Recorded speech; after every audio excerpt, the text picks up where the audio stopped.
Hey, it's Joshua Vergara from Android Authority. What's going on, everybody? And every photo and video that you're seeing in this feature focus was taken on the cameras of the HTC One Mini 2. Wow, that's good.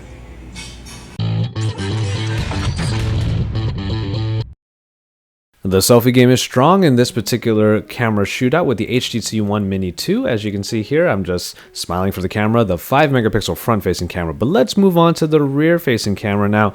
This was a little bit in demand. You guys wanted to see what the HTC One Mini 2's camera was like because it's a more conventional 13 megapixel camera as opposed to the 4 ultrapixel camera of the HTC One M8. And as you'll see, you already have the benefit of the cropping that is available inside of this camera. And the quality of the pictures actually is pretty good, but we'll just focus on the cropping for a bit. As you see these 100 crops, the sharpness is still pretty much there. You do notice a small dip in the sharpness as you get in there, but it really isn't all that bad. And if you wanted to crop your photos using the pictures from the 13 megapixel shooter of the HTC One Mini 2, then you are actually able to.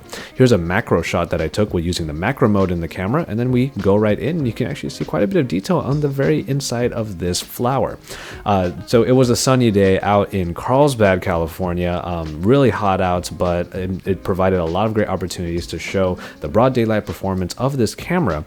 And there were just some really nice opportunities to take pictures of like the flowers and stuff out there. But you're going to see some indoor shots a little bit later as I sit in a coffee shop, and you'll see what that is like. But let's go ahead and move on to some video.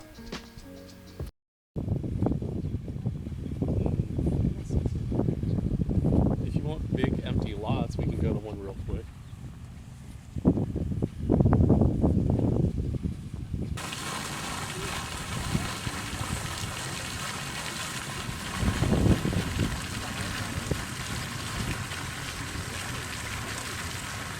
So you just watched a couple videos using the rear-facing camera, recorded at 1080p resolution, and it's worth mentioning that the front-facing camera is also capable of doing 1080p resolution as well. So for those vloggers out there who would like to just do a quick clip of yourselves, say, talking about something or whatever's going on in your life, the audio capture was also quite good using either of the cameras, so that's also a plus. It is worth mentioning, though, that the camera on the Mini 2 does not have all of the modes that originated in the One M8, mainly the Pan 360 and also the Zoe camera. So you're not going to be seeing any short bursts, which is what the Zoe camera tends to do, along with taking photos and videos. So you're not going to be seeing those, but it is possible to create the collage, or rather the packaged Zoes from the gallery app, and you're going to see one at the end of this video. So you are still able to create the Zoes to really kind of commemorate maybe the day, or rather the location, or whatever the particular motif is of your pictures and videos, to create a nice little package to really reminisce about those memories. We get into the indoor shots here now, and we're at the coffee house, and this was when I saw one picture that really made me think that this camera was even more of a decent performer than I expected it to be at first. I expected it to be a very conventional photo, but then on the picture of this latte, I did a 100 crop, and all of those bubbles were actually pretty detailed. Like, I actually was really impressed with what I saw when I zoomed into this particular photo.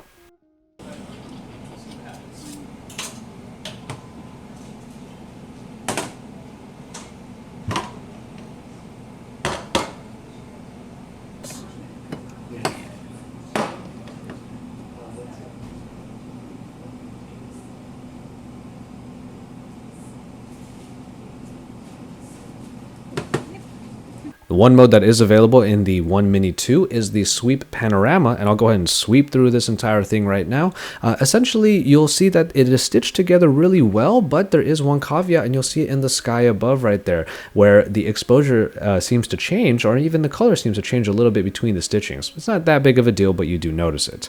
Now we have the comparison between the HTC One Mini 2 and its big brother, the M8. Essentially, when you get into the crops of here, you do notice that there's more of a loss of detail in the M8, not too much of a loss compared to the Mini 2. As long as you have the circumstances, or rather the scene, put together correctly, you will still be able to get some pretty great photos with the M8. It's just that the Mini 2 has the benefit of better crops. But the color, as you can see there as well, the M8 seems to be a little bit more optimized, I guess is the term to use, in terms of its color reproduction, in that the Mini 2 seems to go for a softer tone with its colors, as opposed to the M8 having a little bit more of a higher contrast between the colors. colors, a little bit more of a dynamic range. All in all, though, I think that the pictures between the two are really great. It's just a matter of what you really need. And as you're going to see right here, if you need low light performance out of your phone, well, the M8 just trumps the Mini 2, which does not do very well in low light conditions, especially when compared to the M8. And so there you have it for this camera shootout using the HTC One Mini 2. You're seeing the Zoe on the left side over there, so you are still able to create these montages and packages from within the gallery app, so that's always really nice. I do think that the camera of the HTC One Mini 2 is a very decent performer, and a lot of you out there might be saying that this is the camera that should have been on the M8, but that it really is just a matter of your opinion. So keep it tuned to Android Authority for all of the best coverage, because we are your source for all things Android.